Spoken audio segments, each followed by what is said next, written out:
প্রিয় শিক্ষার্থী বন্ধুরা, আসসালামু আলাইকুম। স্বাগতম জানাচ্ছি বাংলাদেশ শিক্ষা বার্তা নতুন একটি ভিডিওতে। 2024 সালের এইচএসসি পরীক্ষার্থীরা, তোমাদের জন্য রয়েছে একটি সুখবর। সেটি হচ্ছে তোমাদের এইচএসসি পরীক্ষার ফল কবে প্রকাশ করা হবে তা জানিয়ে দিয়েছে আন্তঃশিক্ষা বোর্ড সমন্বয় কমিটি। তো এই দেখতে পাচ্ছ, এটি নিয়ে কিন্তু তোমাদের আরটিভিতে একটি নিউজ প্রকাশিত হয়েছে এবং আজকে আমি আরটিভির অনলাইন নিউজ পেপারে রয়েছি। এখান থেকে তোমাদের দেখিয়ে দিব যে তোমাদের কত তারিখে তোমাদের রেজাল্টটি প্রকাশ করা হচ্ছে এবং তোমাদের এসএসসি 2024 ব্যাচের সকল শিক্ষার্থীদের জন্য দোয়া এবং শুভকামনা রইল, যাতে তোমরা সকল শিক্ষার্থীরা ভালো একটি রেজাল্ট করতে পারো। তো তোমরা যারা ভিডিওটি দেখতেছো প্রথম থেকে শেষ পর্যন্ত দেখতে থাকো, কারণ আজকের এই ভিডিওতে তোমাদের রেজাল্ট প্রকাশের তারিখ সহ আর গুরুত্বপূর্ণ তথ্য থাকবে, যেগুলো তোমাদের জন্য খুবই প্রয়োজন। আর যারা আমাদের চ্যানেলটি এখনো সাবস্ক্রাইব করো নাই, শিক্ষা সমৃদ্ধ সকল তথ্য এবং তোমাদের এইচএসসি পরীক্ষার রেজাল্টের পর তোমাদের অনার্স ভর্তি এবং ইউনিভার্সিটি ভর্তি পরীক্ষার সকল তথ্য কিন্তু আমাদের এই চ্যানেলে পেয়ে যাবা। কাজে শিক্ষা সম্পর্কিত সকল তথ্য সবার আগে পেতে আমাদের চ্যানেলটি সাবস্ক্রাইব করে পাশে থাকা বেল আইকনটি বাজিয়ে দাও। আর যারা অলরেডি সাবস্ক্রাইব করেছো তাদেরকে অসংখ্য ধন্যবাদ। সো আসো আমরা মূল ভিডিওতে চলে আসি। তো দেখতে পাচ্ছ যে আরটিভি অনলাইন নিউজ পেপারে বলেছে যে এইচএসসি ফল প্রকাশ কবে জানালো আন্তঃশিক্ষা বোর্ড।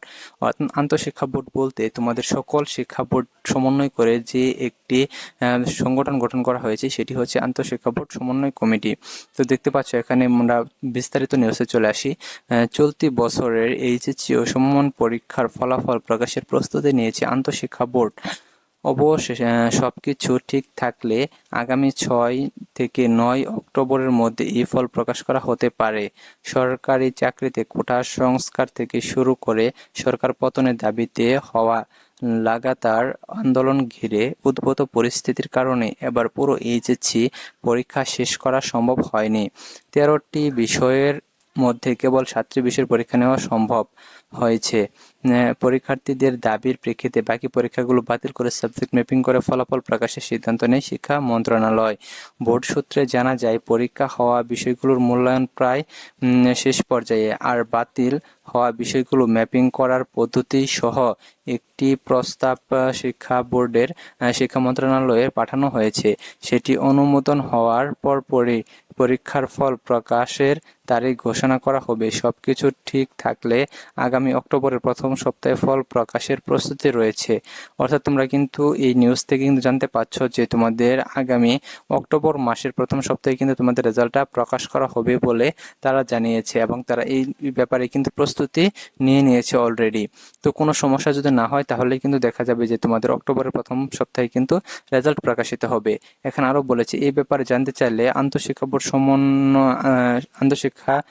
বোর্ডের সমন্বয়ক ও ঢাকা শিক্ষা বোর্ডের চেয়ারম্যান প্রফেসর তপন কুমার সরকার বলেন, আমি আগামী মাসের প্রথম সপ্তাহে এইচএসসির ফল প্রকাশের প্রস্তুতি গ্রহণ করেছি, তবে পুরোটাই নির্ভর করছে শিক্ষা মন্ত্রণালয়ের সিদ্ধান্তের উপর। এ বছর এইচএসসি পরীক্ষা শুরু হয়, যাই হোক তোমাদের পরীক্ষা কবে শুরু হয়েছে সেই বিষয়টি তারা বলেছে। এবং তোমাদের আরো কিছু তথ্য দিতে চেয়েছিলাম, সেই তথ্যগুলো হচ্ছে যে এর আগের ভিডিওতে কিন্তু তোমাদের সকল বোর্ডে কি কি ডকুমেন্টসগুলো লাগবে তোমাদের এই রেজাল্টের জন্য সেই বিষয়ে কিন্তু আমরা আলোচনা করেছি, তোমরা কিন্তু সেগুলো দেখে নিতে পারো।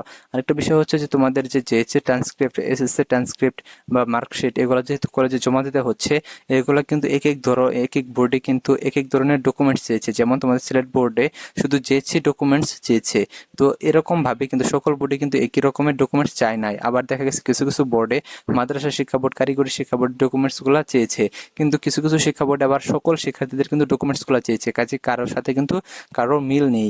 এখানে প্রত্যেকটা শিক্ষা বোর্ডে আলাদা আলাদা নোটিশ প্রকাশ করা হয়েছে। তাই তোমরা যে যে বোর্ডেরই হয়ে থাকো না কেন, তোমরা আমাদের পূর্বের ভিডিওটিও তোমরা দেখে নিতে পারো এবং তোমাদের যে শিক্ষা বোর্ডের ওয়েবসাইট রয়েছে সেখানে নোটিশ প্রকাশ করা হয়েছে, সেটাও কিন্তু তোমরা দেখে নিতে পারো। তো আমরা এর পূর্বের ভিডিওতে আমরা কিন্তু আলোচনা করেছি তোমাদের বাংলাদেশে যতগুলো বোর্ড রয়েছে, সাধারণ শিক্ষা বোর্ড 8টি এবং মাদ্রাসা শিক্ষা বোর্ড ও কারিগরি শিক্ষা বোর্ড, সকল বোর্ডের নোটিশগুলো কিন্তু আমরা কিন্তু তোমাদের দেখিয়ে দিয়েছি যে তোমাদের কোন শিক্ষা বোর্ডে কি কি ডকুমেন্টসগুলো চেয়েছে। তো তোমরা যারা এখনো সেই ভিডিওটি দেখো নাই, তোমরা চাইলে দেখে নিতে পারো।